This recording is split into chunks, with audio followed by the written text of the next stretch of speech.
Halo ASN, selamat datang di channel ini.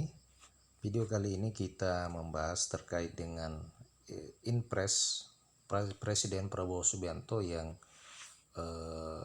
katanya akan diterbitkan menyusul polemik pengangkatan atau penundaan pengangkatan CPNS dan P3K di tahun 2026. Banyak pihak berharap bahwa Inpres ini tidak berisi terkait dengan penundaan atau memperkuat kebijakan penundaan sebelumnya, akan tetapi bisa mempercepat dan merubah surat Menpan RB terkait dengan penyesuaian jadwal pengangkatan honorer menjadi P3K.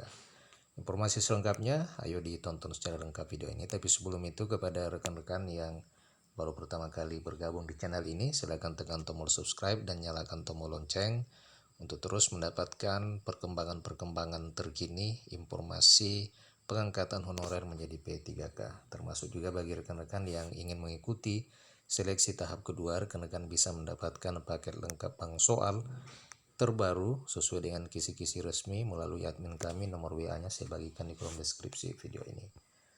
Rekan-rekan sekalian, pengangkatan P3K maupun CPNS akan diperkuat dengan Inpres Prabowo Subianto. Namun ada kekhawatiran Inpres tersebut justru memperkuat surat Menpan RB Rini Widiantini per tanggal 7 Maret 2025 yang lalu tentang penyesuaian jadwal pengangkatan CPNS dan P3K 2024.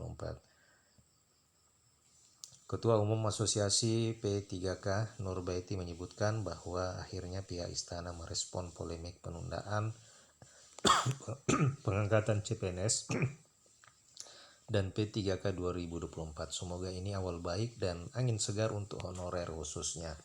Ia mengungkapkan bahwa pemerintah tidak bisa menutup mata lantaran pengabdian para tenaga honorer itu sudah cukup lama. Honorer kedua misalnya, yang merupakan janji pemerintah terkait dengan para tenaga honorer kedua ini, itu memang janjinya akan dituntaskan sejak tahun 2015 yang lalu. Namun sejak 2014 honorer kedua ini sudah termasuk juga yang sudah terdata di database dan dilengkapi surat pernyataan tanggung jawab mutlak kepala daerah, namun belum juga tuntas di dalam diangkat menjadi ASN. Posisinya juga makin diperkuat lagi pada pendataan honorer di tahun 2022. Buktinya sampai dengan saat ini masih banyak Pemda yang masih memiliki honorer K2 di instansinya masing-masing. Nah, tentu ini menjadi sangat miris terkait dengan regulasi-regulasi yang sudah diterbitkan oleh pemerintah.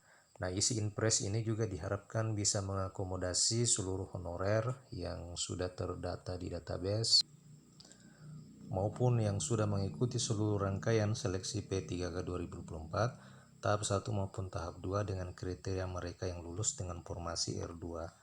Bahkan begitu juga dengan mereka yang belum ada formasi dengan status R2 dan R3, itu bisa diselesaikan pada tahun ini. Tidak perlu lagi menyeberang di tahun 2026.